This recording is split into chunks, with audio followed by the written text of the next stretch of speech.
Hi hello friends, welcome back to our channel. ఈరోజైతే ఒక యమ్మీ and tasty జ్యూస్తో వచ్చేసాను. ఎండాకాలంలో కడుపుకి చాలా చల్లగా ఏమైనా తాగాలి అనిపిస్తుంది, లేదంటే తినాలి అనిపిస్తుంది. కాబట్టి ఈ విధంగానైతే జ్యూస్ చేసి ఇచ్చేయండి. పిల్లలైతే భలే ఇష్టంగా తాగుతారు. ఇలా చేసి ఇచ్చినట్లయితే ఎప్పుడు తినని వాళ్ళు కూడా ఇష్టంగానే తినగలుగుతారు ఫ్రెండ్స్. మరి అంత టేస్టీగా ఉంటుంది. మరి ఈ పైనాపిల్తో జ్యూస్ చేసిన తర్వాత అది టేస్ట్ని ఎలా ఎన్హాన్స్ చేయాలో ఈ వీడియోలోనైతే ఫుల్ వీడియో చూసేయండి. స్టార్టింగ్ నుంచి ఎండింగ్ వరకు చూసినట్లయితే కంప్లీట్గా అర్థమైపోతుంది ఫ్రెండ్స్. ఇలా పండిన ఒక 2 పైనాపిల్స్ని తీసుకుని పీల్ ఆఫ్ చేసుకోవాలి. ఈ తొక్క చాలా గట్టిగా ఉంటుంది కాబట్టి ఇలా గట్టిగా పట్టుకొని పీల్ ఆఫ్ చేసుకోవాలి ఫ్రెండ్స్. ఈ ముళ్ళులు ఏమి చేతికి కూడా తగలకుండా జాగ్రత్తగా కట్ చేసినట్లయితే ఈజీగానే వచ్చేస్తుంది. ఎక్కువ పండింది అయితే కట్ చేయడానికి ఈజీగానే వచ్చేస్తుంది. ఈ ముళ్ళులు కూడా అంతగా గుచ్చుకోవు. ఇలా ఈజీగా పీల్ ఆఫ్ చేసుకుని ఒకసారి అయితే వాష్ చేసుకోవాలి.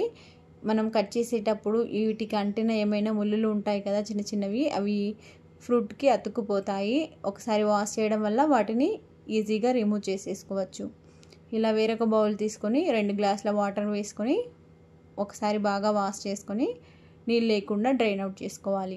ఆ తర్వాత చిన్న స్లైడ్స్ లాగా కట్ చేసుకోవాలి. ఈ పైనాపిల్లో విటమిన్ సి ఎక్కువగా ఉంటుంది. అలాగే యాంటీ ఆక్సిడెంట్స్ కూడా ఎక్కువగానే ఉంటాయి. యాంటీ ఆక్సిడెంట్స్ ఎక్కువగా ఉండడం వల్ల మన ఇమ్యూనిటీని గెయిన్ చేస్తుంది ఫ్రెండ్స్.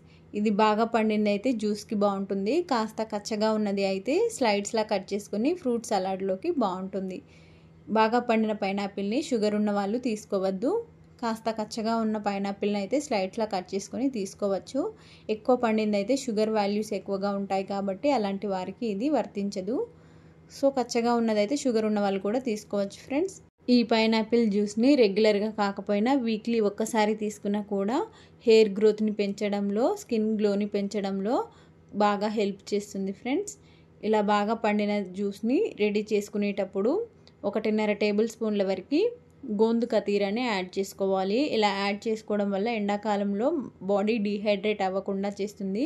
శరీరంలో కావాల్సినంత నీరు ఉండేలాగా ఈ గోందు కతీరా చేస్తుంది ఫ్రెండ్స్. ఈ గోందు కతీరా వేసిన తర్వాత మెత్తగా బ్లెండ్ చేసుకొని కొద్దిగా వాటర్ని యాడ్ చేసుకోవాలి. ఇలా వాటర్ యాడ్ చేయడం వల్ల ఈ జ్యూస్ని ఫిల్టర్ చేసేటప్పుడు ఈజీ అవుతుంది. అలాగే ఫిల్టర్ చేసినట్లయితే జ్యూస్ తొందరగా సపరేట్ అవ్వదు, చాలా టైం తీసుకుంటుంది. కాబట్టి టీ గ్లాస్లో సగం వరకు వాటర్ని యాడ్ చేసుకొని ఇలా స్ట్రెయినర్లో వేసుకుని జ్యూస్ని పల్ప్ని సపరేట్ చేస్తున్నాను. ఈ పైనాపిల్ జ్యూస్ని ఎప్పుడైనా సరే మనం ఇంట్లో చేసుకుంటున్నాం కాబట్టి జ్యూస్ని పల్ప్ని సపరేట్ చేసుకోవాలి ఫ్రెండ్స్. ఈ పైనాపిల్లో కట్ చేసిన తర్వాత చిన్న హోల్స్ లాంటివి ఉంటాయి కదా, అందులో ముళ్ళులు ఉంటాయి. అవి నాలుక మీద పడినప్పుడు ఇచ్చింగ్ కలగజేస్తాయి. కాబట్టి స్లైడ్స్ తినే కన్నా ఇలా జ్యూస్ చేసుకుని తీసుకుంటేనే చాలా బాగుంటుంది. స్లైడ్స్ ఎక్కువగా తిన్నట్లయితే అవి నాలుకకి గుచ్చుకొని ఇచ్చింగ్ని కలగజేస్తాయి. కాబట్టి జ్యూస్ అయితేనే చాలా బాగుంటుంది ఫ్రెండ్స్. గోందు కతీరాని జ్యూస్లలో ఈ విధంగా యూస్ చేసుకోవాలి. డైరెక్ట్గా తినలేము కాబట్టి ఈ విధంగానైతే యూస్ చేసుకున్నాను. అలాగే ఫుల్గా ఫిల్టర్ చేసిన తర్వాత గ్లాస్లో వేసుకొని సర్వ్ చేసుకోవడమే.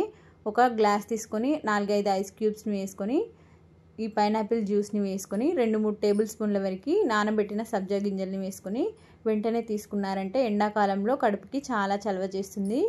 బాడీని డీహైడ్రేట్ అవ్వకుండా చేయడంలో ఈ పైనాపిల్, గోందు కతీరా అండ్ సబ్జా గింజలు బాగా హెల్ప్ చేస్తాయి. నచ్చితే వెంటనే ట్రై చేయండి. Thank you for watching. Me friends and ఫ్యామిలీకి కూడా షేర్ చేయండి.